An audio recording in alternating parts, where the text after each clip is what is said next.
નમસ્કાર દર્શક મિત્રો, હું છું રૂપલ લુણીચિયા. સંપૂર્ણ ન્યૂઝમાં આપનું સ્વાગત છે.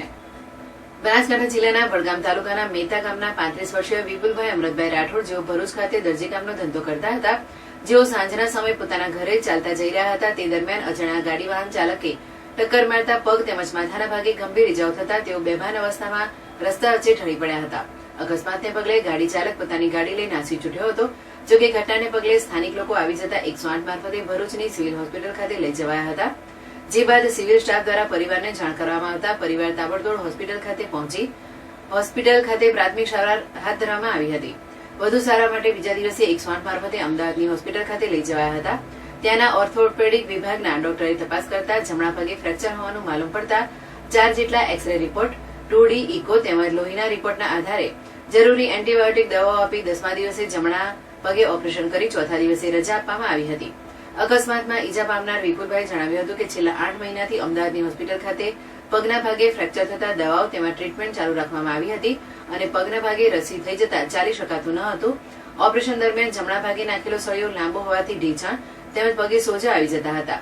વડગામના સ્નેહીજનોના જણાવ્યા પ્રમાણે પાલનપુર ખાતે આવેલી બનાસ જનરલ સિવિલ હોસ્પિટલમાં 19 એપ્રિલના રોજ ઓર્થોપેડિક વોર્ડ ખાતે લવાયા હતા, જેમાં ઈજાગ્રસ્ત અગાઉના તમામ રિપોર્ટ તેમજ કેસની ગંભીરતાને ધ્યાને રાખી સિવિલ હોસ્પિટલ પાલનપુર ખાતે નવીન સીબીસી સીઆરપી એક્સરેના રિપોર્ટના આધારે જમણા પગના થાપાના હાડકામાં રસી થતા પગે ચાલી શકતા ન હોવાથી અસહ્ય દુખાવાથી પીડાતા હતા, જેના લીધે દાખલ કરી આગળની સારવાર હાથ ધરવામાં આવી હતી. સિવિલ સુપ્રિન્ટેન્ડન્ટ ડોક્ટર સુનિલભાઈ જોશીના માર્ગદર્શન હેઠળ ઓર્થોપેડિક વિભાગના surgeon doctor Ajay Patel, doctor Ravi Patel તેમજ તેમની ટીમ દ્વારા થાપાના બહારના ભાગેથી પગમાં 4 થી 5 જેટલા ભાગમાંથી રસી આવતી હતી, જેના લીધે 20 સેન્ટીમીટરનો ચીરો પાડી અગાઉ નાખેલ સળિયાને બહાર કાઢીને થાપાના હાડકાની સાફ સફાઈ કરી જરૂરી દવાઓ ચાલુ કરવામાં આવી હતી. રસી મટી જતા 20 દિવસ બાદ બીજા તબક્કામાં પાલનપુર સિવિલ હોસ્પિટલ ખાતે થાપાના હાડકામાં પુનઃ નિર્માણ સળિયો નાખીને નિઃશુલ્ક સફળ ઓપરેશન કરવામાં આવતા 60 દિવસની લાંબી સારવારને અંતે આજે રજા આપવામાં આવતા પરિવારે સિવિલ હોસ્પિટલ તેમજ નર્સિંગ સ્ટાફનો આભાર વ્યક્ત કર્યો હતો.